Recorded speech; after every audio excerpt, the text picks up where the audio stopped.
6 question number 22 Petromax वाला ही है ना, यही है ना। Petromax limited issued 50,000 shares of ₹10 each at a premium of ₹2 per share payable as ₹3 on application, ₹5 including premium on allotment and the balance in equal installments over 2 calls. Balance in equal in, हम यहाँ तक ना हम question पढ़ के छोड़ देते हैं। एंड बैलेंस इन, बैलेंस मतलब एक कॉल में होगा, उसने यहाँ स्पेसिफाई किया हुआ है कि balance equal amounts 2 calls. What is the balance here? ₹4. 2 + 2, ₹2 first call, ₹2 second, ₹4 की कॉल नहीं है, 2 कॉल्स हैं ₹2 की। Applications were received for 92,000 shares and the allotment was done as under. Applicants of 40,000 shares were allotted 30,000 shares in category A, in category B 40,000, 20,000 and category C 12,000 and nil. Suresh, who had applied for 2,000 shares in category A, didn't pay any money other than the application money. Chandar, who was allotted 800 shares in category B, paid the call money due along with the allotment. All other allottees paid their dues as per schedule. Pass necessary entries in the books of the company. तो यहाँ पे पहली बात तो 50,000 shares जो थे वो offer किए गए थे, ऐसे ही है। ₹10 का शेयर, 2 के प्रीमियम पे ₹12, ऐसे बना। एप्लीकेशन में कितने हैं? 3, 5 यहाँ 5 means 3 + 2 and 2 and 2 into equal calls, यही है। He says 92,000 shares were applied. तो case of over subscription, category A कितना हुआ उसको? 40 वाले को 30 दिए। Those who applied for 40,000 shares they were allotted 30,000. Category B में क्या हुआ? 40 वालों को 20 मिले एंड कैटेगरी सी में 12 को रिजेक्ट कर दिया। इसके बाद हम क्या करते होते हैं? एक्सेस, इसके बाद हम क्या करते होते हैं? एक्सेस मनी हम निकालते होते हैं। यहाँ वर्ड यूज मत करना, एग्जाम हमारा है, यहाँ आपका वर्ड वही रहेगा, excess application money. Category A में एक्सेस एप्लीकेशन मनी कौन बताएगा मेरे को? हैंड रेज करनी है। Excess application money in category A, ये पता। कैटेगरी ए का एक्सेस एप्लीकेशन मनी कितना है? हाँ जी, 10,000 शेयर्स बने, इसको माइनस करने की शेयर्स हैं, रुपीस निकालने हैं, इनटू 3 भी करेंगे। ये एप्लीकेशन मनी है ना, जितना डिफरेंस हो इनटू एप्लीकेशन मनी 30,000। सेकंड का बता दो कितना आएगा?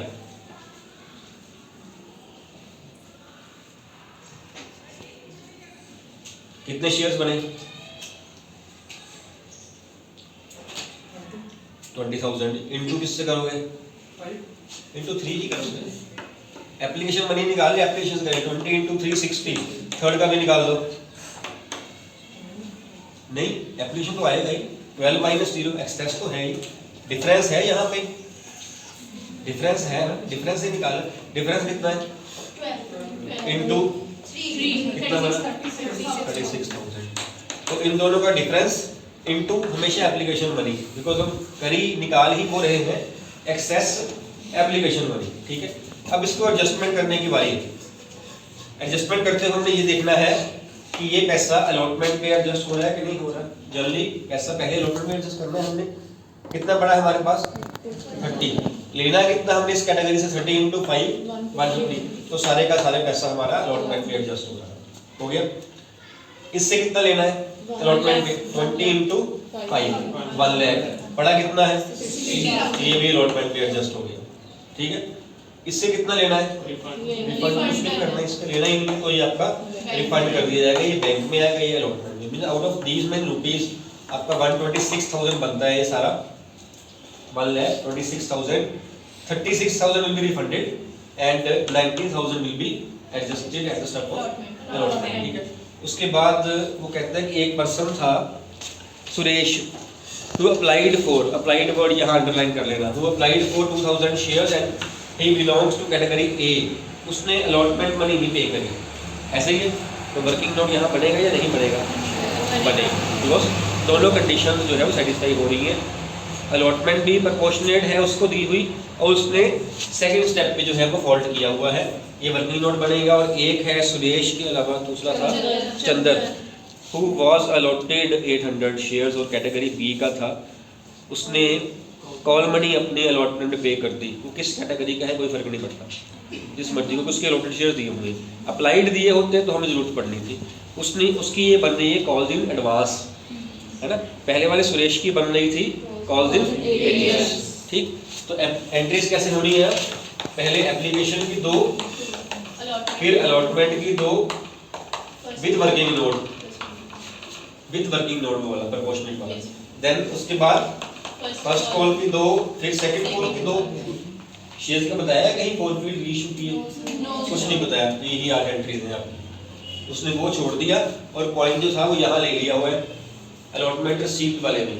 अलॉटमेंट रिसीव्ड पे एरियर्स भी हैं और एडवांस भी है। ठीक है, करिए सम स्टार्ट करोगे। चलो, फर्स्ट एंट्री आपकी हो गई 92,000 शेयर्स के साथ 3 रुपीज। कितने बने? 276। एंट्री बन गई आपकी बैंक डेबिट 2,76,000। अगली एंट्री में share application debit 276 to share capital 15 150 to allotment 90 and bank 36,000। उसके बाद अलॉटमेंट ड्यू की एंट्री। अब अलॉटमेंट पे आए ना, अलॉटमेंट ड्यू की एंट्री होनी है। अब ये आपका स्कोप से बाहर हो गई, कोई एंट्री 92 से नहीं होनी। अब सारी एंट्रीज 50 से होंगी। और अलॉटमेंट ड्यू की एंट्री कौन बताएगा मेरे को जल्दी? Share allotment account debit to share capital account to security amount ठीक है। शेयर अलॉटमेंट डेबिट से डाउन आप बताओ बेटा। बिस्मिल्लाह। Share allotment 2,50,000 to share capital 1,50,000 to securities premium 1 lakh. Share allotment में जितने पैसे लेने हैं 5 रुपीज। इन 5 में जितना शेयर का पार्ट है शेयर कैपिटल में, जितना प्रीमियम है वो सिक्योरिटी प्रीमियम रिजर्व में। So 250, 150 and 1 lakh. Then after that he says allotment receive करने की बारी आती है। अलॉटमेंट रिसीव्ड में कॉल्स इन एरियर्स भी हैं और कॉल्स इन एडवांस भी। ऐसे ही तो पहले हम उसका जो था आपका शेयर होल्डर सुरेश, इसने फॉल्ट किया। हमने निकालनी है calls in arrears on allotment.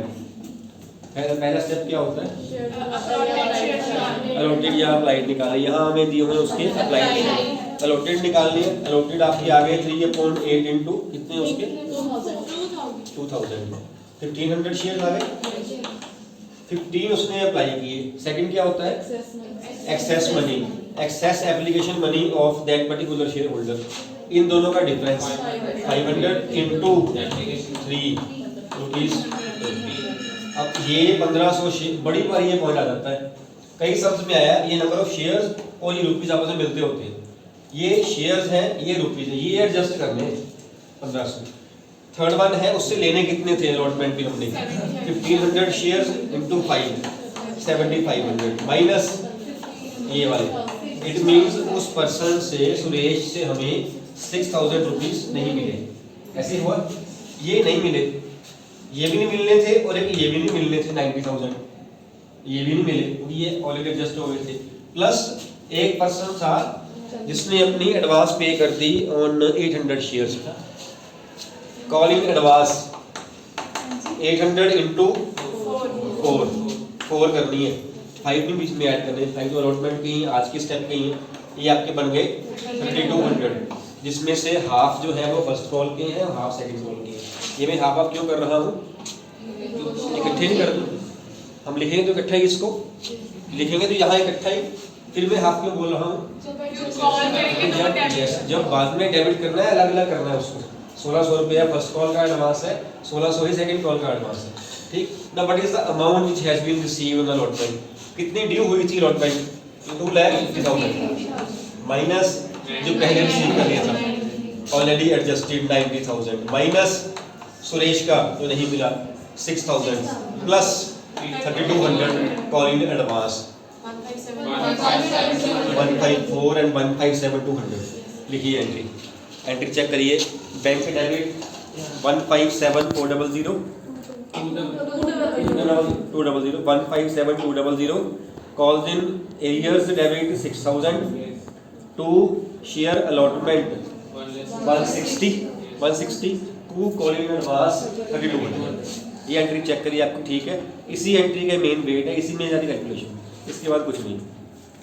इसके बाद अगर कुछ है तो सिर्फ कॉल इन एडवांस को कैंसिल करना है और कुछ नहीं। ठीक,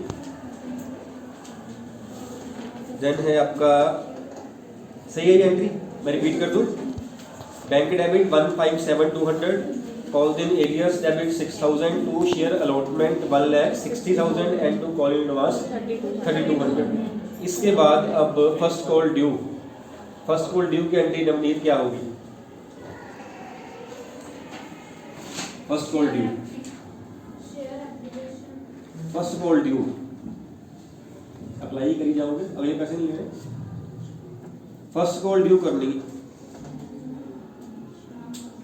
एंट्रीज लर्न करिए, आपको एंट्रीज नहीं आती बेटा, लिखी नहीं अभी आपने एंट्रीज लर्न करिए। अमाउंट डालनी बाद में आएगी, इसकी पहले एंट्रीज लर्न करनी पड़ेगी। तो एंट्रीज में है कुछ भी, 2 ही एंट्रीज हैं, बार बार रिपीट हो रही है। एप्लीकेशन कार्ड अलॉटमेंट लिख दो, अलॉटमेंट कार्ड फर्स्ट कॉल लिख दो। हाँ जी Krishna, share in first call debit to share capital. और यहाँ पे अमाउंट कितनी आएगी? 50,000 इंटू 2 रुपीज, 1 लाख। ठीक है, फर्स्ट कॉल पे कितने पैसे रिसीव किए गए, मेरे को अमाउंट बताना, बस सिर्फ अमाउंट बताना मेरे को, कुछ नहीं बताना है इसके अलावा। आपने मेरे को अमाउंट बतानी, बैठ जाइए, हैंड रेज करिए। What is the amount which has been received on first call? आपने देखना आप में से कई ने मिस्टेक की हुई है इसमें। ड्यू कितनी हुई है? 1 लाख। इसमें से कितने पैसे नहीं मिलने थे? 1600 माइनस 1600, बस कॉल इन एरियर्स। क्यों?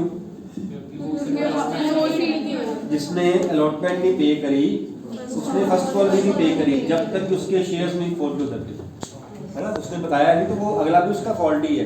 कितने शेयर्स थे उसके पास? 1500। 2000 से नहीं करना है, 1500 इंटू 2 3000 माइनस 3000। ये आपकी कॉल इन एडवांस जो रिसीव होनी नहीं थी, ये कॉल इन एरियर्स 46 हो गए, तो 95,400 is the amount which has been received. Entry करिए, bank debit 95,400, call in arrears debit 3000, call in advance debit करना है। अब डेबिट क्यों करना है? क्योंकि पहले वो क्रेडिट था, वो लायबिलिटी थी। अब उसमें 1600 रुपया कैंसिल कर देंगे बिकॉज आज वो रिसीव करना था, लायबिलिटी हमारी खत्म हो गई। To that share first call 1 lakh rupees. किसी को ये पॉइंट समझ ना आया? ठीक है जी। अगली दोनों एंट्रीज भी सेम एंट्रीज और सेम अमाउंट के साथ, बिकॉज अमाउंट सेम नहीं है, 2 रुपये थी वो भी 2 रुपये ही, उतने से ही एरियर्स बनेगा, उतने का ही एडवांस बन रहा है। सिर्फ आपने फर्स्ट कॉल काट के सेकंड एंड फाइनल लगाना है, ऐसे होगा, है ना। कौन बताएगा मेरे को दोनों एंट्रीज वाली? रिपीट ही करनी है आपने, देख के फर्स्ट कॉल काट के वहाँ पे सेकंड एंड फाइनल वर्ड लगा देना है। जिन्होंने हाथ खड़े किए नीचे करो, मैंने इनसे नहीं पूछना, और कोई हाथ खड़ा करो, और कोई। फर्स्ट वर्ड काट के आपने सेकंड एंड, मैं सारा कुछ बोल रहा हूँ, अमाउंट्स आपके पास। फर्स्ट वर्ड काट के किस किसने फर्स्ट कॉल में 2 एंट्री लिखी हुई, लिखी है आपने अभिषेक, लिखी हुई, उसको बोलो फिर आप। फर्स्ट काट के सेकंड फाइनल लगा दो, amount same. Share in second final call debit, कितनी अमाउंट से, किस चीज़ की एंट्री है ये जो बोल रहे हो? फाइनल कॉल ड्यू की एंट्री है। अब रिसीव की एंट्री करो, अमाउंट साथ में बोल दिया करो, 95,200, हाँ 95,400, हाँ। Then call in arrears debit 3,000, same ही है, 3,000, yes. 1,600 to share in second final call. ठीक है। ये फर्स्ट कॉल काट के सेकंड एंड फाइनल लगा दो, अमाउंट्स भी बाय चांस यहाँ पे सेम। ये उसने क्वेश्चन पूछा हुआ था। मार्क्स की जब वेटेज देने की बारी आएगी, 8 एंट्रीज बनती हैं, 8 मार्क्स का क्वेश्चन है, हर एक एंट्री 1 नंबर नहीं है ना। ज़्यादा नंबर अलॉटमेंट पे एंट्री नंबर 4 के हो गए, इसके साथ कैलकुलेशन है। ज़्यादा नंबर फर्स्ट कॉल के रिसीव वाली एंट्री, बिकॉज वहाँ भी एडजस्टमेंट है, 8 नंबर एंट्री के मार्क्स होंगे। ज़्यादा मार्क्स एप्लीकेशन की सेकंड एंट्री के लिए होंगे, वहाँ हम एडजस्ट करें, 90,000 आपका अलॉटमेंट पे हो रहा है और 36 आपका रिफंड होगा। ठीक है, ये 4 एंट्रीज बनती हैं। हो सकता है 4 एंट्रीज डेट नंबर की हो और बाकी 4 आधे नंबर की हो, ये हो सकता है ना। वेटेज ज़्यादा उसकी बनती है, बिकॉज एक सिंपल कैलकुलेशन कर लेना, एंट्री पास कर देना, एक एंट्री बड़ी करना, अमाउंट को एडजस्ट करना, कैलकुलेट करना, इक्वल मार्क्स की नहीं हो सकती। ठीक है ये बात। चलो अगला क्वेश्चन पढ़िए, सेकंड पार्ट और part SK Limited invited applications for issuing 3,20,000 equity shares of ₹10 each at a premium of ₹5 per share. The amount was payable as follows: application 3 per share including premium of 1 per share, allotment 5 per share including premium of 2 per share, and on first and final call balance में premium भी होगा ना, तो premium 5 का था, अब तो उसने 3 बताया हमें, ₹2 का प्रीमियम भी पड़ा हुआ है फाइनल कॉल में। Applications for 4 lakh shares were received. Applications for 40,000 shares were rejected and the application money refunded. Shares were allotted on pro rata basis to the remaining applicants. Excess money received with applications was adjusted towards sums due on allotment. लो जी, allotment मैंने ही करना था fault. जीवन holding 800 share, आपने पढ़ाई भी समझ का मतलब ये सब तो चाहे आप घर पे भी करें तब भी चल जाना था। होल्डिंग 800 शेयर फेल्ड टू पे allotment money and share were immediately forfeited. देखो चांस भी नहीं दे रहा मेरे को। बाकी सारे सम्स में अगला फॉल्ट करता है, पिछले सम में तो फॉरफिट ही नहीं किए, फर्स्ट कॉल सेकंड कॉल भी मंगवा ली, उसके बाद भी नहीं। मैंने अभी फॉल्ट किया नहीं कि मेरे शेयर फॉरफिट हो गए। देख लो, afterward final call was made. Ganesh who had applied for 2700 shares failed to pay the final call, His shares were also forfeited. Applied for 2700 shares. ये पॉइंट अंडरलाइन करने वाले हैं, सारी कैलकुलेशन आपकी खराब कर देंगे अगर नहीं करोगे आप तो। पहले वाले के होल्डिंग दिए हुए थे, इसके अप्लाइड दिए हुए हैं। देन है out of the forfeited shares 1500 share were reissued to at 8 per share fully paid up. Reissued shares included all the forfeited shares of given past entries in the books of company. So सम समझा रहा हूँ मैं आपको। 320,000 shares जो थे वो apply किए, offer किए गए।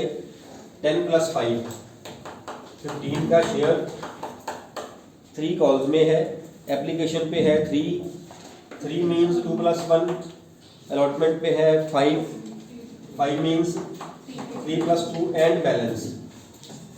How much balance? 7 1 + 1 5 + 2, ये 2 2 4 1 5 बन रहा है आपका, बाकी आपका 2 3 5 और 5 10 पूरा बन रहा है।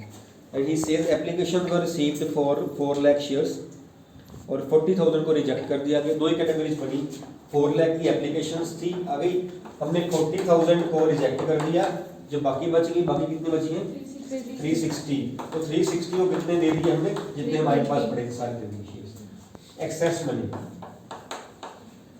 एक्सेस मनी पहली कैटेगरी का 40 × 3 120, क्या करेंगे रिफंड, जिसको शेयर्स नहीं मिलते हैं उसका मनी रिफंड।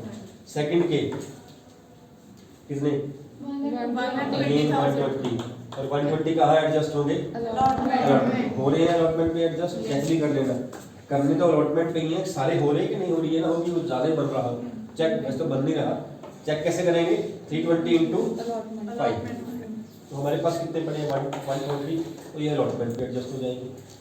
अब इसमें एंट्रीज का सीक्वेंस, पहली 2 एंट्रीज एप्लीकेशन की, फिर 2 एंट्रीज अलॉटमेंट की, इसमें है वर्किंग नोट, फर्स्ट वाले ने क्या नहीं पे किया, अलॉटमेंट भी पे किया, वर्किंग नोट बनेगा plus working note, then share forfeiture, then first call की 2 एंट्रीज, क्या पॉइंट है यहाँ पे फॉरफिट माइनस कर देने हैं शेयर्स, क्योंकि उसने डिफॉल्टर शेयर होल्डर के शेयर भी फॉरफिट कर दिए, तो यहाँ पे ड्यू भी नहीं किए जाएंगे, विच मींस ड्यू वाली एंट्री भी कम अमाउंट से आएगी। कितने शेयर से आएगी ड्यू वाली एंट्री, कितने शेयर थे 800, तो 320 माइनस 800 3,19,200, इतने शेयर ड्यू भी इतने शेयर से ली जाएंगे। रिसीव तो बात की बात है, जितने आएंगे, जिस शेयर होल्डर का नाम काट दिया गया है उससे मनी भी नहीं आपने कॉल करवानी। देन इसके बाद फर्स्ट कॉल की 2 एंट्रीज आ गई, फर्स्ट कॉल की एंट्री में फिर फॉल्ट हो गया, उसके बाद शेयर फॉरफिट कर दिए दूसरे के, गणेश के। Then shares reissued and capital reserve, और कैपिटल रिजर्व में भी वर्किंग नोट बनेगा। क्यों बनेगा? किस चीज का वर्किंग नोट बनेगा? कैपिटल रिजर्व निकालने वाली अमाउंट फार्मूला लगा के, बिकॉज वहां पे सारे के सारे शेयर रीइश्यू नहीं हुए हैं। तो मैं हल्का से याद करवा दूं कि जिस पर्सन के सारे शेयर रीइश्यू हो गए हैं वहां लगना है फार्मूला, जिसके सारे नहीं हुए हैं गणेश उस पर लगना है फार्मूला। ऐसे ही है ना, कंबाइंड करके नहीं लगाना है फार्मूला, आपने इंडिविजुअली लगाना है फार्मूला। बहुत समझ किए हैं आपने, सिर्फ रिमाइंडर ही है आपके लिए। ठीक है, ये वाला सब घर से कर लोगे? कल मिला लेंगे। टाइम टेबल आपको डालो ना ग्रुप में अभी। कल क्लास आपकी घर से ही वर्चुअल है ना, तो टाइम टेबल जो आपको जाएगा भेजा जाएगा वो आप देख लेना। घर पे क्लास लगानी है, मंडे मिल जाएगा।